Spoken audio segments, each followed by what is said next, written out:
lads, welcome back to another video, and this one is going to be my SPFL Games of the Week. Obviously this is now a double upload for today. That video that I uploaded earlier today came out, I filmed that yesterday actually, I filmed that on Sunday night, and now obviously I'm filming this on the Monday to go up on the Monday. So it's a bit of a dodgy kind of timeline of events that's happened in the past 24 hours. I've decided to do a double upload a day, and that's just the bare bones of it. So hopefully you're glad of that.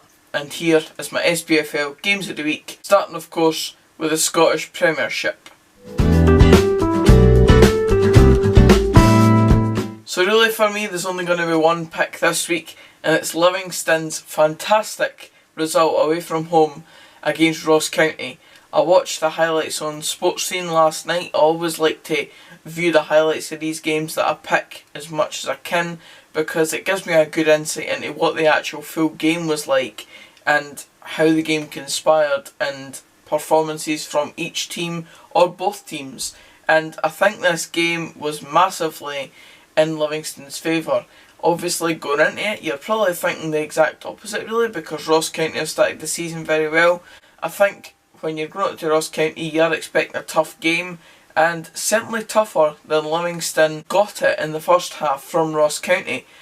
Ross County's defence pretty much all game was all over the place, and despite the fact that Ross County did get one goal, that was pretty much all they offered in the attacking third as well. In defence, as I said, they were just all over the place. Some of the goals were really comical defending, and albeit Livingston obviously deserve all the plaudits for going up there and doing the job regardless of what they were up against, and for Livingston to go up there and perform like they did, score some of the goals that they did, especially that last one for Jack Stobbs, I think his name is, fantastic. And if you've not seen that goal yet, you will now, because I'm away to show you it.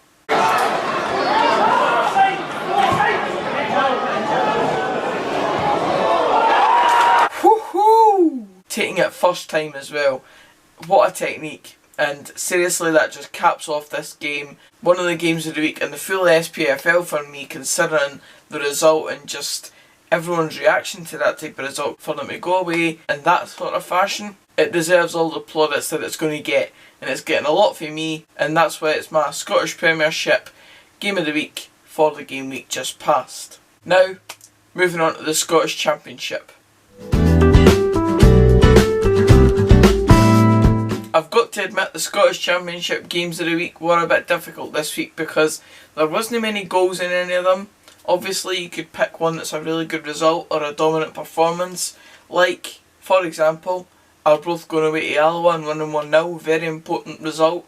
Dundee United's pretty much dominant performance away at Dunfermline, obviously my team, I was there to witness it, but I'm going to give the credit to the game that had the most goals and the most talking points behind it really, because it was a kind of weird game to analyse after it, or even just think about how it came about, because the two teams, when they scored their goals, they've both come in periods of the game. They've not been spread out throughout the game. It's not like one was scored really early on, one near half time and then split in the second half.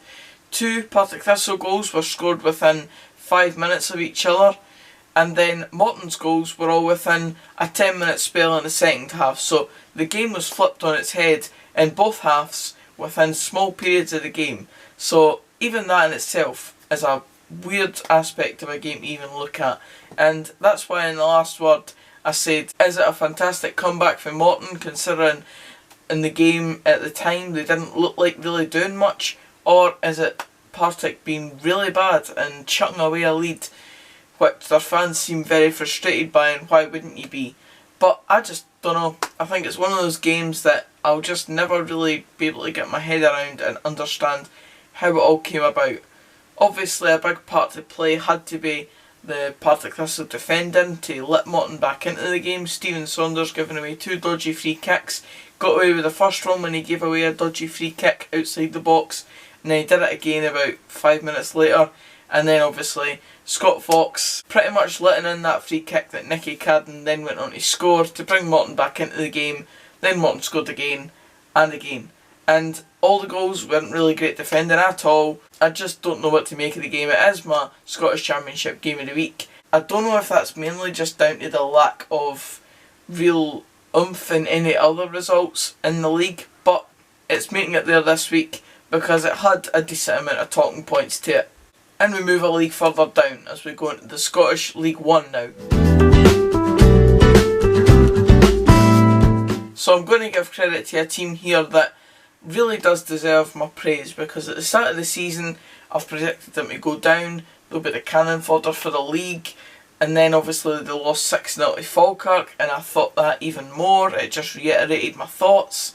And then 2 weeks in a row they've scored 6 goals, conceded 3, but 2 ones on the bounce. A big part to play in this result, Dumbarton 3, Stranraer 1, was the performance of Isaac Lane. Now Isaac Lane, he's had a bit of a troubled career so far really. I think that's the best way you could put it. He was at Alloa Athletic a few seasons ago, he was also at Stirling Albion, he was also at Brecon City, and at those 3 clubs he really hasn't kicked on his career at all. He just never really got going, and now at Dumbarton he's obviously going to be one of the main strikers there, if not the main striker at Dumbarton this season. And this performance for him, I watched the highlights, I watched them this morning, and I'm glad I did, because I was able to see the impact that Isaac Lane had on this game.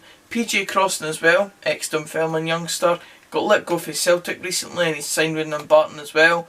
And those 2 players had a really good impact in the game, but Isaac Lane I'm going to pick out here. He scored 2 goals in the game and assisted 1 very well. I'll show you the first goal here.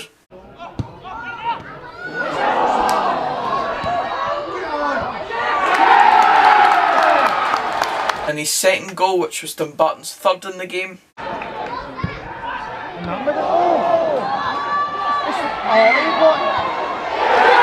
And then here's his assist for Dumbarton's 2nd goal.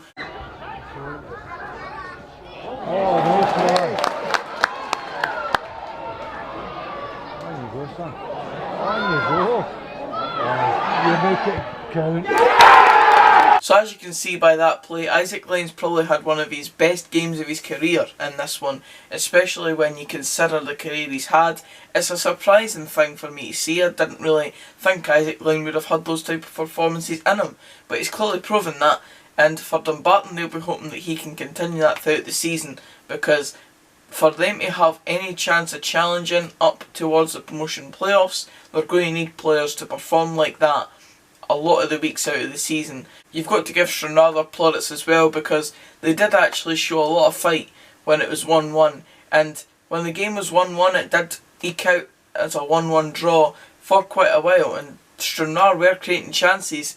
It's just that Dumbarton ended up finishing them when they were given the chances themselves. So credit to Stranraer as well for at least sticking in there in the game, but Dumbarton come out on top in the end. So finally we move on down to Scottish League 2. And in this one we're going to give credit to another team who on the first game of the season were absolutely hammered. I think it was 5-0 by Cove Rangers, and ever since then they've had 3 wins on the bounce, and that's Edinburgh City. They've now went away to Stenhousemuir this past weekend and won 3-1, and look at these stats on the screen right now. If that's no domination, I don't know what is. Stenhousemuir scored their 1 goal and went in 1-0 up at half time, but as you've seen by those stats, I think it looks quite lucky for Stenhousemuir to have even been in that situation in the first place. And it shows pure character by Edinburgh City to come back 1-3-1 and get their 3rd win on the bounce. As I said, after that initial 5-0 loss to Cove Rangers, it shows that they've got a bit of resilience about them, and it is an impressive result, and especially dominating a game that much and coming away with the win, because we see it a lot of occasions in football where teams dominate games and they don't finish their chances, and they feel very unjust to have come away from the game with either nothing or just a point. And Edinburgh City have come away with all 3 here, and it's exactly the result they would have wanted.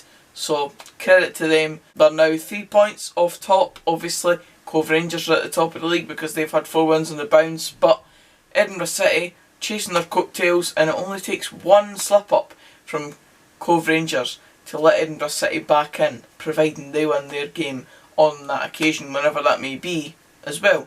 But that's it for this video, guys. Cheers for watching. If you did enjoy it, please give it a like, comment down below your games of the week, for all the SPFL leagues this week. If you've only got one game, fair enough, just let me know why you think that was your game of the week. Subscribe for more of this type of content, and until the next video, which will be the 5 Cup final vlog tomorrow, I'll see you then. Cheers guys.